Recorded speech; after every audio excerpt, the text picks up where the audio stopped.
दोस्तों रेल विकास निगम लिमिटेड की बात करें तो स्टॉक के अंदर आज काफ़ी बड़ी गिरावट देखने को मिली। अब ये गिरावट इसीलिए है क्योंकि प्रॉफिट बुकिंग हो रही है।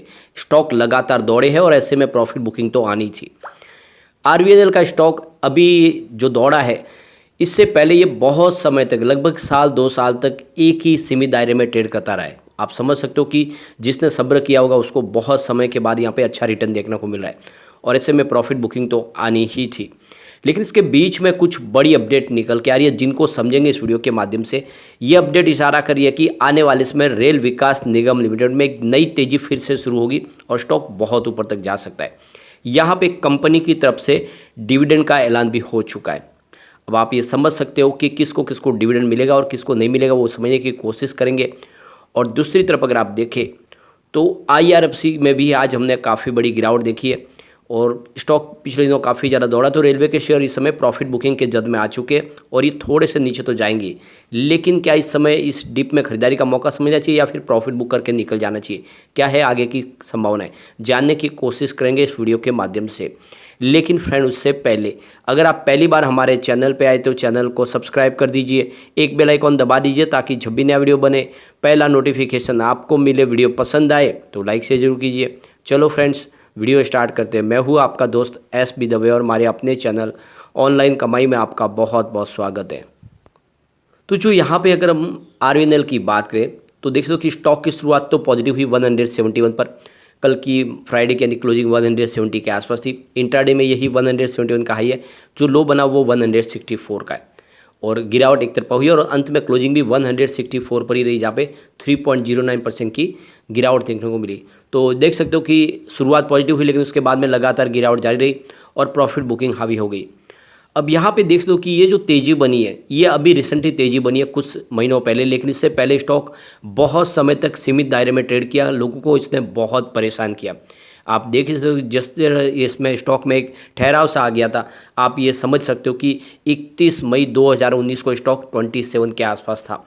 ये जो पीरियड ये बहुत लंबा चला। आप यहाँ पे देख ही सकते हो कि प्राइस आपको 30 रुपये के आसपास दिखाई देगी 5 अगस्त 2022 को। तो ये आप समझ ही सकते हो कि कम से कम 3 साल से ज़्यादा पीरियड स्टॉक एक ही जगह पे रहा है। बहुत लोग परेशान, इसमें अप डाउन थोड़ा सा आपको देखने को जरूर मिलेगा लेकिन कोई बड़ी तेज़ी नहीं बनी। स्टॉक वहीं का वहीं रहा 3 साल तक और 3 साल के बाद जब इसमें तेज़ी का दौर शुरू हुआ तो स्टॉक रुका नहीं, बल्कि एक ज़बरदस्त रिटर्न देने में कामयाब रहा। आप देखिए तो पिछले एक साल में जो स्टॉक 34 के आसपास था वो इस समय 164 के आसपास है, यानी 382% का बम्पर रिटर्न। लेकिन स्टॉक तो 200 तक जाके आया, यानी 400% का ज़बरदस्त रिटर्न दिया स्टॉक ने। यानी इसने लोगों को मालामाल किया, लेकिन उसके पहले बहुत रुलाया क्योंकि 3 साल तक स्टॉक एक ही जगह पे ट्रेड करता हुआ दिखाई देगा आपको। सिर्फ 6 मंथ की भी बात करें स्टॉक ने आपको रिटर्न डबल से ज़्यादा दिया, यानी 155% का शानदार रिटर्न दिया। 64 के आसपास जो स्टॉक था इस समय 164 के आसपास है और ऐसे में प्रॉफिट बुकिंग तो बिल्कुल आनी ही थी। अब यहाँ पे देखो कि रेल विकास निगम लिमिटेड ने डिविडेंड का ऐलान कर दिया है, यानी एक्स डिविडेंड डेट हमारे सामने आ चुकी है। 20 सितंबर इसकी एक्स डिविडेंड डेट है और 36 पैसे का डिविडेंड मिलेगा आपको पर शेयर। तो यहाँ पे देख दो कि ये आज का दिन आपके लिए आखिरी मौका था रेल विकास निगम लिमिटेड में डिविडेंड पाने का, क्योंकि एक्स डेट 20 तारीख है। तो आप समझ ही सकते हो कि अब अगर आप शेयर खरीदते हो तो 20 तारीख के समय तो आपके डीमैट अकाउंट में शेयर आएंगे नहीं और आपको बिल्कुल अब डिविडेंड नहीं मिलेगा। तो अगर आप डिविडेंड के लिए शेयर खरीदना चाहते हो तो बिल्कुल अब न खरीदें, क्योंकि एक्स डेट 20 तारीख है और वो निकल जाएगी और आपको उस समय डीमैट अकाउंट में शेयर तब तक नहीं आएंगे तो आपको डिविडेंड अब नहीं मिलेगा। तो जो अब तक जिनके डीमैट अकाउंट में शेयर है उन्हीं को यह डिविडेंड मिलेगा। और आप देख दो कि रिकॉर्ड डेट जो डेट है यह एक तरह से देखें तो कट ऑफ डेट भी है उनके लिए, जो शेयर होल्डर आने वाली एजीएम है जो 27 सितंबर को होने जा रही है उसमें अपने वोटिंग राइट का इस्तेमाल करेंगे। उनके वोटिंग राइट के हिसाब से ही देखें तो यहाँ पे डिविडेंड दिया जाएगा, क्योंकि डिविडेंड के लिए भी शेयर होल्डर की रजामंदी जरूरी होती है। तो ये डेट आपको खास ध्यान रखनी है। अब यहाँ पे एक बड़ी गुड न्यूज निकल के आ रही है। सरकार ने किया है बड़ा ऐलान। सरकार बहुत जल्द वंदे भारत स्लीपर ट्रेन के लिए आने वाले समय के लिए कमर कस ली है और डेट हमारे सामने आ चुकी है कब तक वंदे भारत स्लीपर ट्रेन आ सकती है। साथ में हमारे सामने वंदे भारत मेट्रो ट्रेन भी आएगी, यानी अब मेट्रो भी होगी, वंदे भारत होगी। तो रेलवे के सूत्रों के हवाले से जो खबर निकल के आ रही है कि 2024 में रेलवे की जो है वंदे भारत स्लीपर ट्रेन आ जाएगी और आप देख सकते हो ये बहुत जल्द हमारे सामने होगी। उसके बाद एक के बाद एक वंदे भारत स्लीपर ट्रेन आनी शुरू हो जाएगी। अब तक फिलहाल देख सकते हो कि जितने वंदे भारत है वो सिर्फ सिटिंग उसमें अरेंजमेंट है, आप उसमें सो नहीं सकते हैं और इसके लिए थोड़ी सी कम दूरी की भी रखी है, लेकिन आने वाले समय जब स्लीपर होगी तो ये लंबी दूरी की ट्रेनें होगी। इसके अलावा जो बड़ी खबर निकल के आ रही है कि जनवरी 2024 तक वंदे मेट्रो भी आ जाएगी और ये 12 कोच की होगी ट्रेन।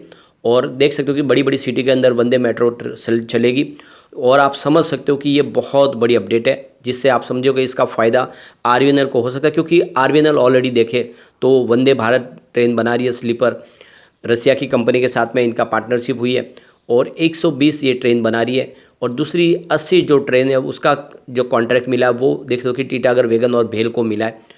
तो आने वाले समय में और भी जिस तरह से कि वंदे भारत ट्रेन आने वाली है, वंदे मेट्रो आने वाली है, उसके लिए भी यहाँ पे बिड लगा सकते हैं आरवीएनएल और आरवीएनएल को इसका बेनिफिट मिल सकता है। तो काफ़ी ज़्यादा अपॉर्चुनिटी इस समय निकल के आ रही है आरवीएनएल के लिए।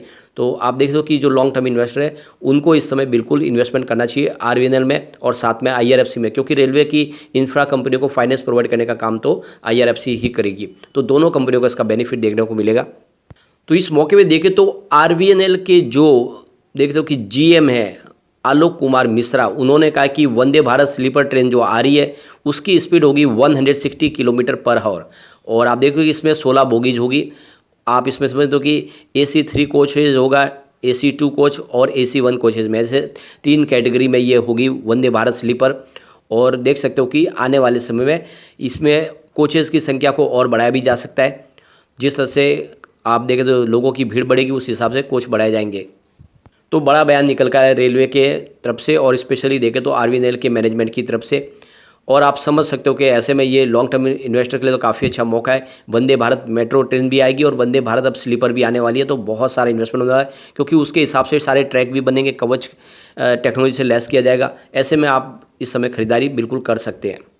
इसके अलावा एक बड़ी अपडेट और है, सरकार 7 नए और बुलेट ट्रेन के ट्रैक अब बिछाने की तैयारी कर चुकी है और ये अलग अलग स्टेज पे इसका कामकाज शुरू हो चुका है।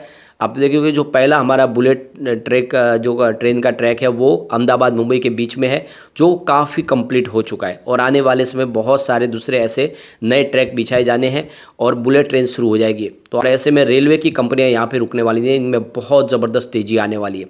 तो यहाँ पे जो कुछ नए आप रेलवे जो रूट बनने वाले हैं जिसमें बुलेट ट्रेन चलाई जाएगी, तो उसमें देखें तो दिल्ली वाराणसी के बीच में होगा, इसके अलावा दिल्ली अहमदाबाद के बीच में, मुंबई नागपुर के बीच में, इसके अलावा मुंबई हैदराबाद, चेन्नई मैसूर और दिल्ली अमृतसर और वाराणसी हावड़ा के बीच में ये ट्रैक अब यहाँ पे देख दो कि तैयार हो चुके हैं। इनके ऊपर अब बहुत जल्द यहाँ पे सब जगह पे बुलेट का काम शुरू होगा। ये सारे के सारे ट्रैक के ऊपर बुलेट ट्रेन चलेगी। तो ये बहुत बड़ा विज़न है। ऐसे में आप समझ ही सकते हो कि इन शेयरों में बहुत शानदार तेजी आएगी। तो लॉन्ग टर्म इन्वेस्टर के लिए बहुत अच्छा मौका है, आप इन शेयरों में खरीदारी करें। Short term investor profit book कर सकते हो क्योंकि दबाव इस समय दिखाई दे रहा है क्लियरली। अब चलते हैं आईआरएफसी की तरफ। आज देखो कि 76.50 पर क्लोजिंग थी, जहाँ पे 3.59% की काफ़ी बड़ी गिरावट देखने को मिली। तो स्टॉक ये भी लगभग देखे तो 90 रुपीज़ को पार करके अब इस समय थोड़ा सा दबाव में नीचे आ गया है, लेकिन इस स्टॉक ने भी लोगों को बहुत रुलाया है। आईपीओ आने के बाद ही स्टॉक काफ़ी समय तक दबाव में रहा। आप 26 के आसपास का जो आईपीओ था उससे डिस्काउंट में लिस्टिंग हुई।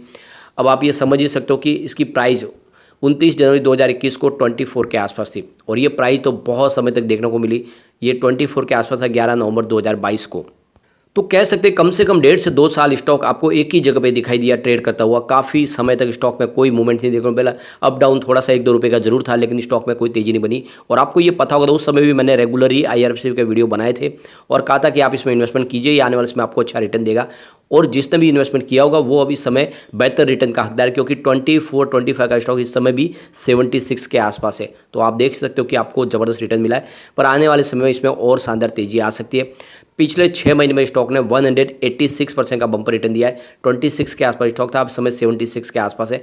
तो लॉन्ग टर्म इन्वेस्टर ने अच्छा इसमें प्रॉफिट कमाया और कंपनी का बिजनेस लगातार बढ़ रहा है। ऐसे में स्टॉक यहाँ पे रुकेगा नहीं। लेकिन फ्रेंड, कोई भी इन्वेस्टमेंट करने से पहले अपने फाइनेंशियल एडवाइजर से बारे में ले ले या अपना खुद का रिसर्च करें, क्योंकि मैंने वीडियो आपके एजुकेशनल पर्पज़ के लिए ही बनाया। वीडियो पसंद आए तो लाइक से जो कीजिए और चैनल को सब्सक्राइब कर दीजिए। Thank you friend.